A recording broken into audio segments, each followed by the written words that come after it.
Hello, hello, hello, hello. Welcome to our podcast, Inside the Mind of a Black Sheep. My name is Victoria, and I am joined here by Hennika. Woo! Hello! In this episode, we are going to talk about the social value of being different. As of right now, humans live under the social phenomenon of the ideal family, person, looks, and so on. Many people live their lives up to their morals, traditions, and the so-called normal standards a human being should have. And they take these standards and they say, this is how everyone should be. And humanity finds itself evolving physically every day, but our prejudices seem to be taking over, and we are now evolving backwards in our minds.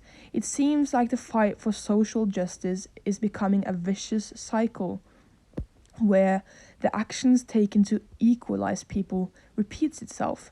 The riots in the 1960s revolving the civil rights movement synchronized with the same fight we had earlier this year, the Black Lives Matter movement in 2020.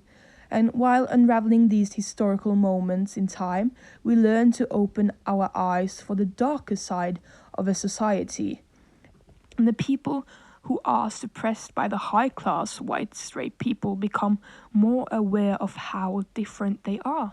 Having this in mind, Hennika and I decided to look deeper into being different in a society that values people who blend in.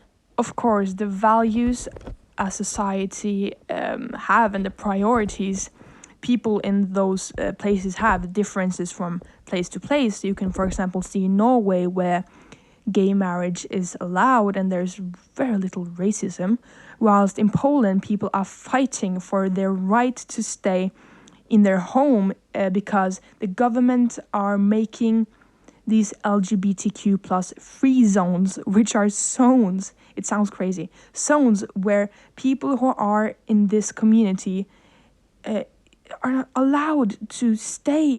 And of course also the racism that is occurring in America right now, where you can see that more black people are murdered than white people by police, and you can see how unfair it is. Now, Hennika, what do you think is the worst part about being the black sheep in a community? I think the worst part about being different than everyone else is the fact that you have to struggle with your own identity. And it's sad because people don't decide the color of their skin or their sexuality, and because of hate you might have to hide it or get punished by other people. I visited the Trevor Project site, where I read about the dark side of being in the LGBTQ community. As a matter of fact, LGBT youth is 5 times as likely to have attempted suicide compared to heterosexual youth. I think it's heartbreaking to learn this, because these obstacles they meet are other people. The hate a black sheep receives is from other people, and the only way to change that is by accepting yourself.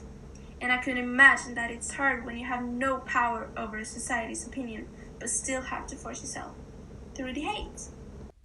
The scariest part is how people fear who they are because their skin color or sexuality can get them killed. In America, it's normal for people of color to teach their kids to stay away from the police because of the police brutality that occur in the country. I found a list of young black victims of the police brutality, and I was shocked to see how many people who have been killed. One example is Stephen Clark, who was standing in his grandmother's backyard in 2018. Officers said that they saw Clark was holding a gun as they shot him 20 times. Later, it was unrevealed that what he held was a phone. Of course, the police could have made a mistake, but it's not the first time officers have shot black people because they feared what they were holding or doing. It's very clear that the police feel more threatened by Afro-Americans than by armed white men. For example, before the election day, a white man was seen with a rifle near the ballot booths. This man was not arrested, whilst 12-year-old Tommy Rice was shot and killed for playing with a toy gun, which the officers thought was a real gun. Luckily, a lot of good things come out from being different. You know, being different makes you stand out, and in a world where people constantly try to blend in, this makes you more interesting. there lays this power in people who have come to terms with who they are, and that they accept who they are. It's no longer a question, if you are this, who am I, why am I like this? It's more of a, this is me, it is what it is. If you don't like it, don't come up to my face and say it. And the more people come to terms with who they are, the additional need for acceptance by other people grows. And this leads to riots and the demonstrations, and without them, I don't think we would be where we are today. Without the demonstrations that happened earlier this year, would people look at the police brutality the same way? Because I was not aware of the conditions over in America before this. We learn from these riots and demonstrations. If Rosa Parks didn't sit on that bus, would Afro-Americans still have the right to sit on a bus today? Would they ever get the chance, at least that fast, to do that? Because changes happen after riots and demonstrations.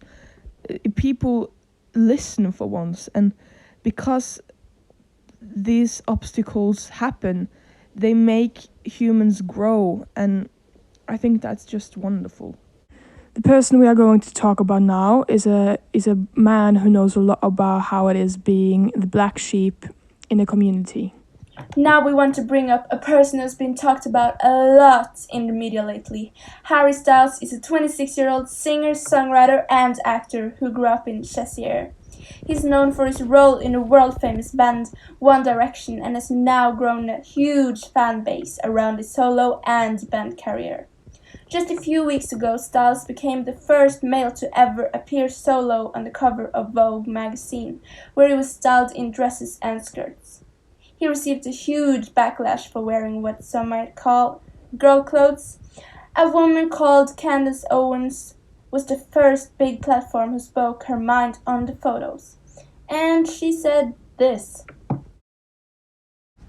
Everything that comes out of Hollywood is about destroying values and weakening our society. So whether that's baby mama culture, women taking their clothes off, feminism, right? I don't need a man, all of the stuff that you're seeing, and now men in dresses in Vogue. If you don't realize by now that Hollywood is satanic and you should not be idolizing those people, I can't help you. Owens speaks openly about her hate against Harry Styles because he wears feminine clothing. And she uses the phrase, bring back manly men, because she believes that men in dresses and skirts are not manly. Now, Hennika and I believe that clothing does not know gender, and Harry says this as well. He just feels comfortable in women's clothing, and it's just that simple. Clothing does just not determine which gender you are or how manly you are. Now, Harry Styles responded to Candace by posting a picture on Instagram and Twitter with the caption, bring back manly men. Now, this was a sarcastic comment against her phrase. We think the sassiness in this is so cool. Also, he had a lot of support from some of his celebrity friends and obviously fans. Now, Hennika, you can tell us a little bit about these tweets. Olivia Wilde tweeted, "You're pathetic." And Candace Owens replied with, "You're single for a reason?